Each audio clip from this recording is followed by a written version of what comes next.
Hey everyone, Shiny Sephiroth here with another video here from the Retroverse Nexus. Today we're going to be going over the recent Batman wave that came out. So we have first appearance Batman, we have As-Bat armored Batman, as well as a black variant of the Nightfall Batman. I'm very excited to go over these. And before we jump into it, I just want to remind everybody that we're only a few subs away from the next milestone that will allow us to have another giveaway. So if you're wanting to be a part of the giveaway, make sure that you subscribe, but more importantly that you comment, because it's based off of the comments that will be selecting who wins the next giveaway. Just like Figure Fever won our first giveaway. So go ahead and make sure you do that. Subscribe to the channel, make sure you leave a comment.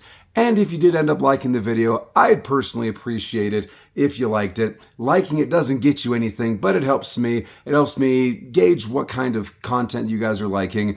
And, you know, it kind of makes me feel good. But anyway, I hope you guys liked the review, and let's dive into it.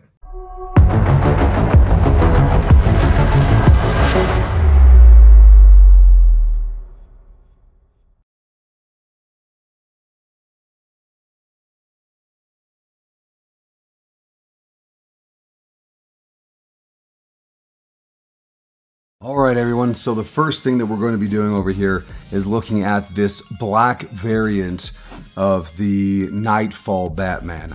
And I do have to admit, I didn't do my homework beforehand, so I'm not sure if this is comic accurate or not, if this Batman actually did ever look black.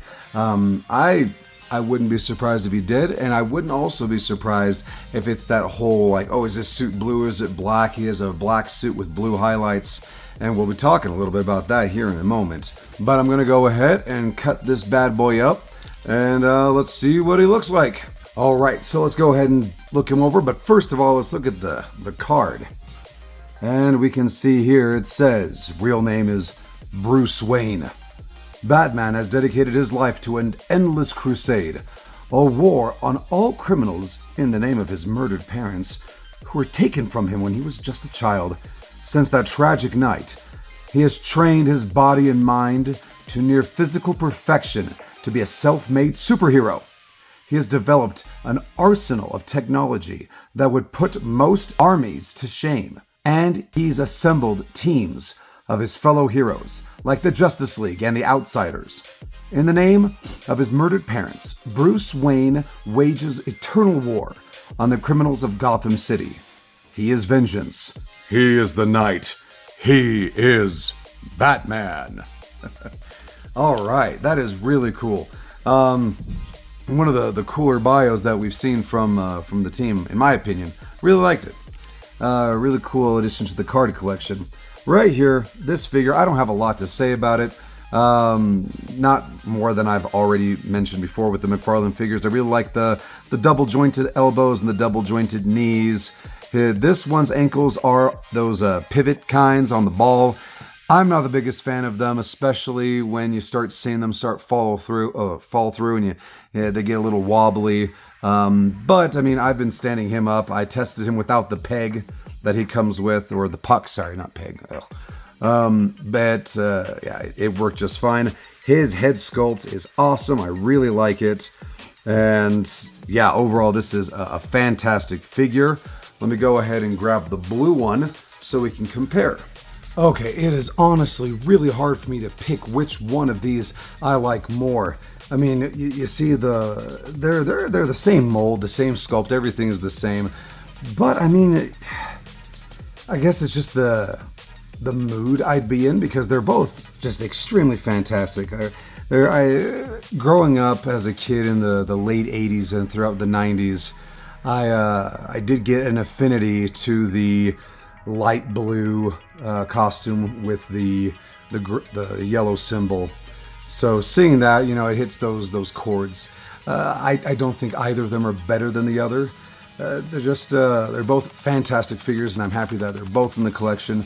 I'm not sure which. Right now, I do have a 90s JLA display, and I have had this guy in my display for a long time. I'm not sure, especially with the recent waves, if I'm going to change things up. I don't think I'm going to be using the all-black suit Batman in my 90s display. I may keep with this one, but I also might put him in to stand in for John Paul Valley in my Batman display. I'm still trying to figure out what I'm going to do there.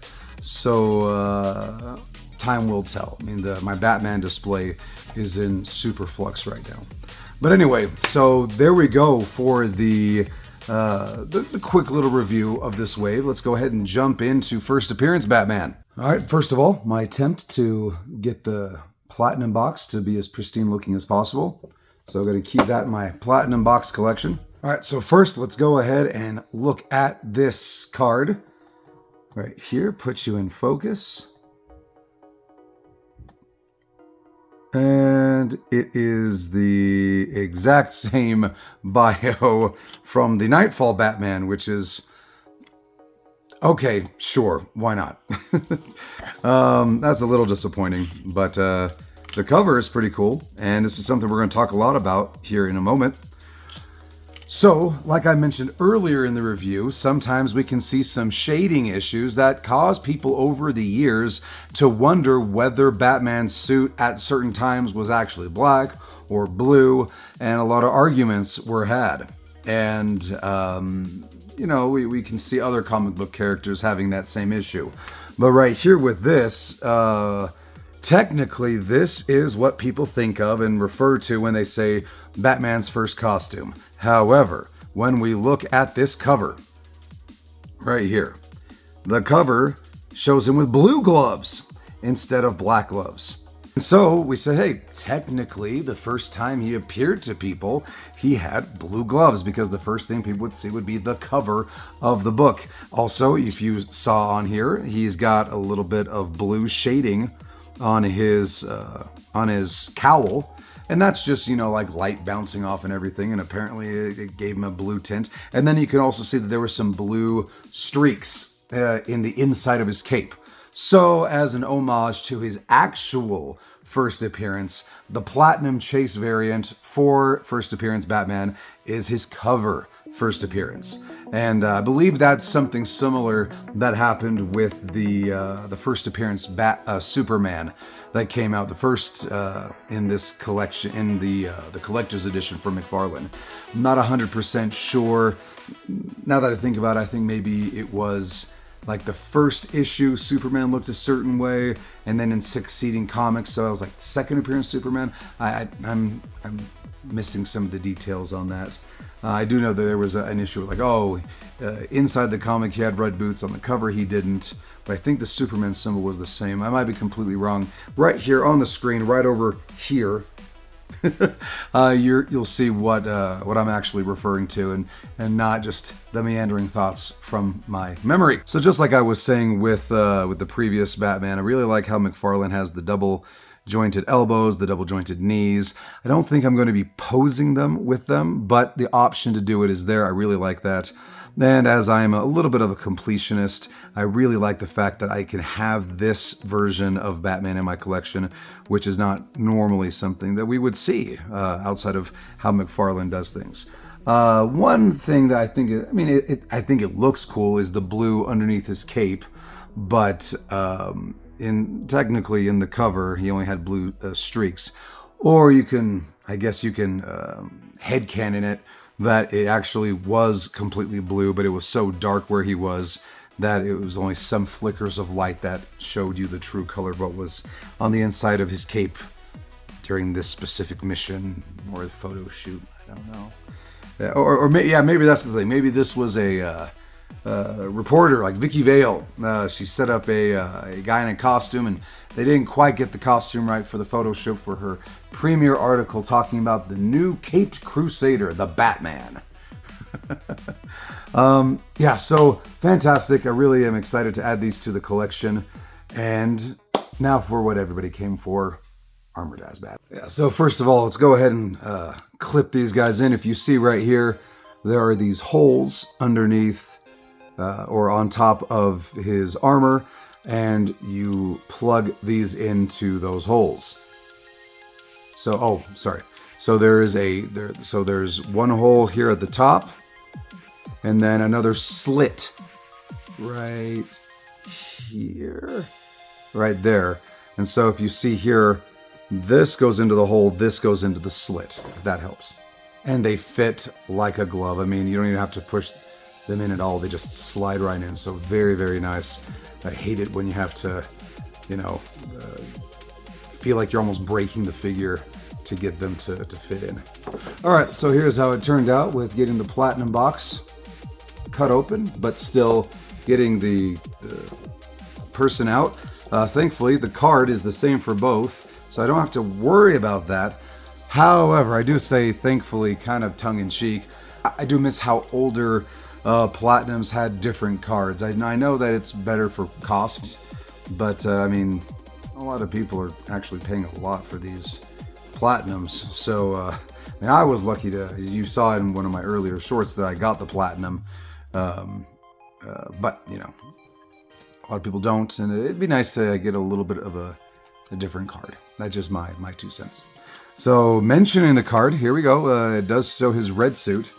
So let's go ahead and learn about Azrael. Real name Jean-Paul Valley. Upon his father's death, college student Jean-Paul Valley learns that he had been genetically altered and trained since birth by a secret society known as the Order of Saint-Dumas. They then activate his psychological conditioning, so basically Winter Soldier style, forcing him to become their most elite enforcer, Azrael. While on a mission in Gotham City, Azrael crosses paths with Batman and soon turns on the Order to join with the Dark Knight. Later, when Bruce Wayne is paralyzed by Bane, Bruce asks Jean-Paul to become Batman for some time. Jean-Paul then launches a campaign of brutal justice against the criminals of Gotham City and creates his own bat suit of armor, which is what we see right here. So, with this, it's a little controversial, and I can see why. Both of these suits are really vital to people's collections. I mean, both of these suits have a significance in the comics. So we see that Jean-Paul, he had the initial suit that we got a year or two ago from McFarlane Toys, which honestly, in comparison to how he looks in the comics, I don't feel that McFarlane's version was up to snuff. Didn't stop it from being a hot button item. The only way I found one in store, actually no, I found two. I did find two. I eventually found one a while later in my area, but the first one I found was, because I couldn't find it anywhere near me. I was lucky that I was driving back from a research conference, and I'd make those into road trips with my family. So I was driving back from a research conference from another state, and along the way we were checking the Walmart app, and we saw that there was about 20 miles out of our way, on our way home, there was one in stock at a Walmart. So we went and we reserved it, and we drove up and we picked it up, and it was a really fun, cool day. And honestly, if my YouTube channel had been around back then, it would have been a really cool video to share with all of you. I went into a rural, out-of-the-way Walmart and I found the key Azrael toy. Yeah, but didn't happen that way. Anyway, so with this, you guys saw my harrowing journey trying to find these two figures. And I am really, really happy to see that, this right here, it's a June 2nd is when I saw this on Facebook. A whole bunch of people saying that they found both the red and blue Azrael. Looks like on June 2nd, 2024, an extra wave was sent out, and so McFarlane Toys was able to send out more, and so it was a little easier for people to find. So I'm really happy that is working out for some people. I mean, it's not a done deal. There's still a lot of people who haven't and maybe won't get this figure, but I mean, it's a little more accessible than it was before, and definitely a lot more common than the non-armored Azrael was a year or two ago. But anyway, with this, here's a little bit of the backstory on why these two are so essential and why it's so weird that the blue one was the chase variant. After a while, he switches from that suit to an even more armored suit. You can see this Azrael Batman being similar to a Superior Spider-Man, in that it's a different person who wanted to do good, but do it in a more brutish way, even to the point that they're willing to kill. And one thing led to another. During one of the books in the Nightfall trilogy, some point during that arc, his armor turns red, comic book logic, because he was in fire and the fire turned his armor red. It heated up the armor, and it stayed that way, and he just continued on that point, and eventually led to the return of Bruce Wayne, as it happens so often. But the funny thing about that is it was at the exact same time that there was the Death of Superman arc. So the comics were doing their experimenting, and at times you get extreme versions, especially in the 90s. I mean, how much more 90s can you get than these guys? I mean, you got the belts, and you got the pouches, and you got the straps coming out from them where it has all the bullets in them. And I mean, this guy is decked to the gills. He is out of something Rob Liefeld would have made back over at Marvel, with the Cable and Deadpool and the pouches and the belts and everything. It was the 90s. It was extreme, and everybody loved it. So we got the extreme Batman at the same time over in Superman Action Comics and Superman Comics. You had the different versions of Superman that came after his death. You had the cool extreme leather jacket wearing, buzz cut on the side, Superboy. You had the John Henry Irons steel version, who was just the people's defender and kind of like the street level Daredevil-esque Superman. Then you had the mysterious cyborg Superman. What's his deal? Is he actually Kal-El, the real Kal-El, but with robot parts? And then you had the even more weird Eradicator, who seemed to have completely different power set, but like the more Kryptonian version of Superman. So we had that going on. And at the same time, I believe it was the same time, we had Diana going through her thing. Maybe it was a little bit later. I need to go double check that, but Artemis became Wonder Woman. So we see that this is something they do with comics from time to time. It was later repeated with, I think it was the 52. So after the events of Final Crisis, I might be getting my timelines mixed up here. My apologies. But during this, so we had the 52 comics, and then we had 52 weeks of comics showing the aftermath and showing a world without the Trinity, where for various reasons each member of the Trinity stepped down, and so we had different people filling their roles. And then when 52 officially started, then we had them coming back, and we had like I think it was Wonder Woman face to face or something like that. Where like, and who is Superman? I'm getting all the names of the comics confused, but they're over here on the screen above me or below me or wherever it is on the screen. You can see what 3 books I'm talking about that we're like, hey, the Trinity's back, woohoo. And they do that from time. I mean, even recently with Dawn of DC, they retired the Justice League temporarily, and the Titans were the big thing now. That's neither here nor there now. We're at the Extreme Batman, and then he was gone, but Azrael still pops up from time to time. However, these 2 suits are iconic, and if you're able to get both versions, kudos, congratulations, they are really cool. So let's go ahead and see the entire wave together. All right, here we go. And I know he's technically not part of the wave, he's from an earlier wave, but I didn't want him to feel left out, so we have different variants for all of the bats who are in this wave. We have the Nightfall Batman duo. We have the armored Azbat duo, and we have the first appearance duo. The last little bits of criticism I wanted to add as I was setting them up, I realized I hadn't mentioned this. I don't like the hands on these Azbats. I mean, I have the Mayfix Azrael bat, and he's got the cool claws and everything. It's really nice. And these, I mean, I feel like it's a cop-out to have them with the closed fists. And then even then, if you see right here, the red Azbat has silver fists, whereas the blue does not. I think that's... We are experiencing technical difficulties. Please stay tuned. Are we all clear? Oh, okay, we're all clear. Great. All right, hit the red button. No, not that button! Okay, 300 years later, things are fixed. That was awful. Anyway, as I was saying, I don't like the hands. I feel like the claws aren't too good. And when it comes to Batman, if you open up his head like this, let me show here on this camera. If you try to put his head up, there's a really weird gap in his throat. Looks like somebody's trying to give him a mafia necktie.